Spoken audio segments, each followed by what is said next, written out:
ગુજરાત સરકાર વર્સિસ રાદડિયા સરકાર. તો અત્યારે રાદડિયા સરકાર જીતી ગઈ. ગુજરાત સરકારે અથવા તો ભારતીય જનતા પાર્ટીએ અત્યારે જયેશ રાદડિયાને થોડાક સાઇડલાઇન કરાવી જગ જાહેર છે. આપણો આક્ષેપ નથી, હકીકત છે. રાઈટ. તો હવે જયેશ રાદડિયા શું છે એ બતાવવાનો એની પાસે અવસર હતો. અને મોકે જે માણસ ઘા ન કરે એ કોઈ યોદ્ધો કહેવાય? સર આવે ને ત્યારે આપણે અમારે ત્યાં કે છે ને કે તારો કી જો તમે ચંદ્ર છુપે નહીં, સૂર્ય છુપે નહીં, બાદલ છાયો, ચંચલ નારી કો નૈન છુપે નહીં, પ્રીત છુપે નહીં, પીઠ દિખાયો, રણે ચડ્યો રજપૂત છુપે નહીં, દાતા છુપે નહીં, અવસર આવ્યો કવિ ગંગ કહે સુનો ભાઈ સાધુ, ભેગ છુપે નહીં, ભભૂત લગાયો. અવસર આવે તો દાતા છુપે નહીં. જેનામાં કઈક છે એ મોકાની રાહમાં હોય, બરાબર મોકો આવી ગયો. ખેડૂતોની ઉપર અહીંયા માવઠું વરસ્યું ને એવું વરસ્યું, 80 વર્ષમાં નતું વરસ્યું એવું માવઠું થયું, આખા વર્ષની કમાણી તાણીને વહી ગયું. જયેશ રાદડિયાએ શું કર્યું? એની રાજકોટ ડિસ્ટ્રિક્ટ કોઓપરેટિવ બેંક, એના 2 જિલ્લા આવે રાજકોટ અને મોરબી, એ બંનેના 2.25 લાખ કિસાનો માટે 0% વ્યાજે 12,500 પ્રતિ હેક્ટર, 5 હેક્ટર સુધી 65,000 રૂપિયા થાય એને લોન આપવાની જાહેરાત કરી દીધી. અને એમાંય પાછું ફૂદડી છે, 1300 કરોડ રૂપિયા ફાળવા.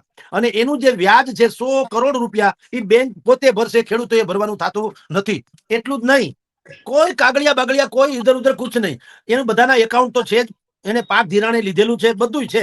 એને કીધું કાંઈ કાગળિયા નહીં. દાખલા તરીકે હું રાજકોટ ડિસ્ટ્રિક્ટ કોઓપરેટિવ બેંકનો ખાતેદાર હોઉં તો મારે ખાલી અત્યારે બેંક માં એટલું કહેવાનું થાય કે મારે આટલા એકર જમીન છે, હેક્ટર, મને પૈસા આપો, મારે જોઈએ. એટલે તમને ગાંધી સાહેબ ગણી દે, વાત થાય પૂરી. કોઈ પિંજણ નહીં. 7 નો દાખલો ને આધાર કાર્ડ ને ફધાર કાર્ડ ને ઢીકણા પૂછડા સંમેલન આ ને તેને ઇધર ઉધરના સહી સિક્કા કુછ નહીં. તમે એની ઓફિસે પહોંચો અને કયો મારે ધિરાણનું તમે જાહેરાત જોઈએ છે એટલે ગાંધી સાહેબ ગણી દે, ભલે કાગળિયામાં સહી સિક્કા જે થતા હોય કરી દે. એટલે હું રાદડિયા સરકાર કહું. આ જ જગ્યાએ તમે જુઓ સોશિયલ મીડિયા, હવે આપણે બધા એમાં છીએ એટલે કહું છું, હજારો મેસેજીસ આવ્યા છે કે જો જયેશભાઈ રાદડિયા કૃષિ મંત્રી હોત તો આ મરદનું ફાડ્યું કંઈક મોટા એલાન કર્યા હોત ને ખેડૂતોને ઉગારી લીધા હોત. એ નથી એટલે આ ડખો છે. પણ છતાંય પોતે મેં કીધું ને કે દાતા છુપેની અવસર આવ્યો, મોકો મળ્યો તો એને શું કર્યું? એની બેંકની બેઠક બોલાવી અને બોલે સો નિહાલ સત શ્રી અકાલ, કોઈ ચૂકે ચા કર્યું નથી. 2.25 લાખ લોકોને 65,000 સુધીની લોન એને આપવાની જાહેરાત કરી દીધી. 1300 કરોડ રૂપિયા ફળવાઈ ગયા. એટલે દરેક લોકો રાહ રાખીને વાત કરે. તમારી લીટી ટૂંકી કરવા કરતા હું મારી લાંબી ન કરું, આવું જયેશ રાદડિયાએ કર્યું. સરકારની આલોચના કરવાને બદલે પોતે એવું પગલું ભર્યું, સરકાર વામણી થઈ ગઈ. સરકારે 10,000 કરોડ રૂપિયાની જાહેરાત કરી ખરી, પણ એમાં કેટલાય લૂપ હોલ છે ને હજી સુધી કોઈને પાવલું મળ્યું તો નથી. તો જયેશ રાદડિયા કારણ કે ભાજપમાં છે, હવે ભાજપમાં છે એટલે ટીકા તો કરી શકાય એમ નથી. ભાજપમાં ન હોય તો એની આલોચના કરે. એમ લાગે છે કે એ લોકો છે ને દૂધનું દૂધ ને પાણીનું પાણી કરીને મોકે ત્રાટકવાની રાહ જોઈને બેઠા હોય, એટલે એ બુદ્ધિપૂર્વક વ્યવસ્થા અત્યારે વર્તે છે એમ કહું. પણ હજી જુઓ, ચૂંટણીને 2.5 વર્ષની વાર છે. આમ આદમી પાર્ટીનું ફળ હજી પાક્યું નથી. ભારતીય જનતા પાર્ટીએ હાવ આની હારે છેડો ફાડ્યો નથી. અને હજી ભૂતકાળના જે અનુસંધાનો હોય એકબીજાના ધંધા ધાપા વ્યવહાર ઇત્યાદિ, આ બધું તો છે જ. ભારતીય જનતા પાર્ટીના જેટલા દિગ્ગજ નેતાઓ પાટીદારો છે એની સાથે ભાગીદારીમાં સેવાકીય કામમાં હોય ને ધંધા, એ હું ને તમે આપણી કલ્પનાથી પરે. એટલે રાતોરાત કોઈ શું કામ બગાડે એમ મને કયો. એટલે એને એક બુદ્ધિપૂર્વક જેમ શાલીન રાજનેતાને છાજે એવું એને નિવેદન આપેલું કે ભાઈ હું પક્ષનો એક સામાન્ય સૈનિક છું, પક્ષ મને જે જવાબદારી સોંપે એ મારે વહન કરવાની થાય છે. મંત્રી બનાવ્યો હોત તો એ કરત, નથી બનાવ્યો તો ત્યારે કાર્યકર તરીકે કરું. એ બુદ્ધિપૂર્વકની એની વાત છે. હવે એ બધું ક્યારે થશે? જો સરકાર એને હજી આમને આમ લબડતા રાખશે તો 27 પહેલા ધડાકો થઈ શકે, બાકી ત્યાં સુધી નહીં. એટલે જેન ઝેડ કે ઓલી જે નવી પેઢી કે છે ને, જે બાકી બધામાં જી ઈ ટાઈપની જે નવી પેઢી છે એને કોઈ ખેસનું વળગણ નથી. ઈ એમ કે છે અમારે કોમનો માણસ નથી જોતો, કામનો માણસ જોઈએ. પછી કોઈ પણ કોમનો હોય, મૂળ કામનો હોવો જોઈએ. કારણ કે અત્યાર સુધી ધર્મ, જ્ઞાતિ, વર્ગ, પ્રદેશ, જ્ઞાતિ, જાતિ બધું અજમાવી લીધું. ક્યાંય કરતા ક્યાંય ટાઢે કોઠે થયો કે એવા રિપોર્ટ નથી. તો બધા એમ કીધું કે બધા એમ કીધું એટલે હવેની જે જેન જેડ તમે જે કહો છો ના જેવા, એ જે પેઢી માને છે કે ભાઈ શું કામ આપણે એવા વ્યક્તિને ન ચૂંટીએ જેની યારે કોઈ વળગણ ન હોય. આ હું ખેસ પહેરું કોઈ પણ પાર્ટીનો તો મારે એ પાર્ટીને જેમ જયેશભાઈ ઉપર તમે કહો છો કેમ ચૂપ છે, ચૂપ તો કમસે કમ રહેવું પડ્યું કે નહીં? એ ખેસ છે એટલે. ખેસ ન હોત તો કેજરીવાલ કરતા ગોપાલની વિરોધ છે. નહીતર ગોપાલ ઇટાલિયાએ કેજરીવાલને આદરણીય કહેવા પડે એ બહુ દુઃખદ ઘટના છે મારી દ્રષ્ટિએ. આદરણીય હતા.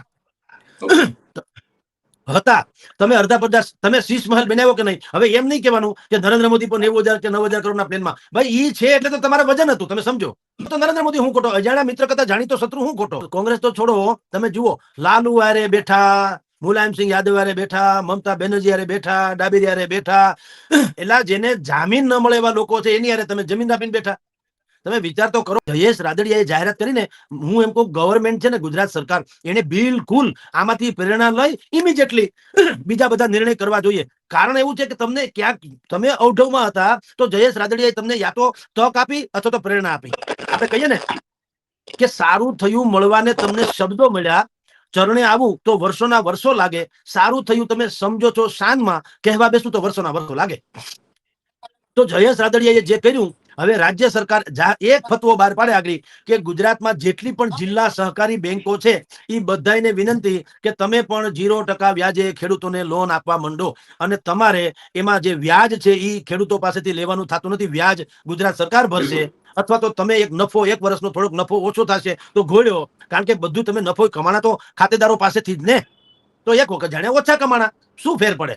તો એક તો સરકારે પહેલા તો જયેશ રાદડિયામાંથી પ્રેરણા લઈ તમામ જિલ્લા બેંકોને આ કહેવાની જરૂર છે કે ભાઈ તમે પણ આ રીતે જયેશ રાદડિયાની જેમ એક તો 0% વ્યાજે એટલે કે વ્યાજ વગરની લોન આપવાની શરૂઆત કરી દો. નંબર 1. નંબર 2, જે 3 લાખ સુધીનું ધિરાણ લીધું છે કિસાનોએ, એ ધિરાણ હવે ભરી શકે એમ નથી, તો તમે ધિરાણ માફ તો ન કરી શકે, કારણ કે ધિરાણની રકમ જે છે એ બહુ મોટી છે. આપની જાણ ખાતર ધિરાણની રકમ કેટલી છે? 1,43,46,432 કરોડ. 1,46,432 કરોડ. આપણું ગુજરાતનું બજેટ જે છે 3 લાખ કરોડનું છે, એનાથી અડધું પડધું આ ધિરાણની રકમ થાય. બે ઘડી માની લ્યો કે તમે આને રાઇટ ઓફ નથી કરતા અથવા તો તમે માફ નથી કરતા, તો પણ એક વ્યવસ્થા થઈ શકે. 3 લાખનું ધિરાણ જે કિસાનોએ લીધું છે, 56 લાખ કિસાનો છે, તો તમે કામ કરો, બેંકોને કહી દો એના તમે 6 સરળ હપ્તા કરી દો 50,000 રૂપિયાના. દર વર્ષે 50,000 રૂપિયા આપે, અને એમાં જો કોઈ સારું વર્ષ જાય, ભગવાન કરે ને આવતું વર્ષ સારું જાય, તો એ લોકો આપોઆપ ભરી દેવાના. પણ તમે 6 વર્ષની મર્યાદામાં રાખો તો ખેડૂતને બહુ મોટો ફાયદો થાય એમ છે સર, કે 50,000 રૂપિયા એ ભરી દે, નવી લોન પણ એને 0% વ્યાજે બેંકોમાંથી મળી લે. એટલે શિયાળુ પાક જે છે ને, ઘઉં, ચણા, ધાણા, જીરું, આ બધા શિયાળુ પાક છે, ઈ પણ ઈ બિયારણ વાવીને ખાતર બાતર લઈને વાવી દે, કારણ કે અત્યારે માહોલ બહુ સારો છે શિયાળાના વાવેતર માટેનો. બેંકોને ફતવો બહાર પાડવાનું કેવું જોઈએ કે રાજકોટ જેવું બધી જિલ્લા બેંકો કરે, ને બધી મોટાભાગની ભારતીય જનતા પાર્ટી પાસે.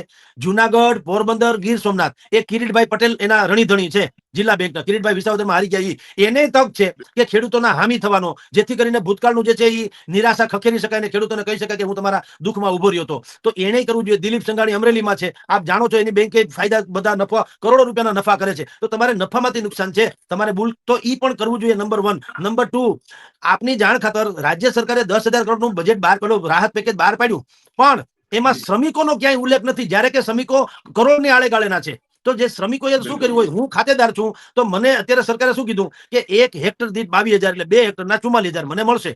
પણ શ્રમિકો સાથે મારે કેવું ગઠબંધન હોય કે શ્રમિકોને 50% અનાજ ઉત્પાદન થાય ને 50% શ્રમિકોનું 50 મારું. તો મને તો સરકાર તરફથી જે રાહત નાની મોટી પણ મળવાની હોય મળે, શ્રમિકને તો કાંઈ મળવાનું નથી, કારણ કે એનું તો બધું તણાઈ જ ગયું છે. તો આ 10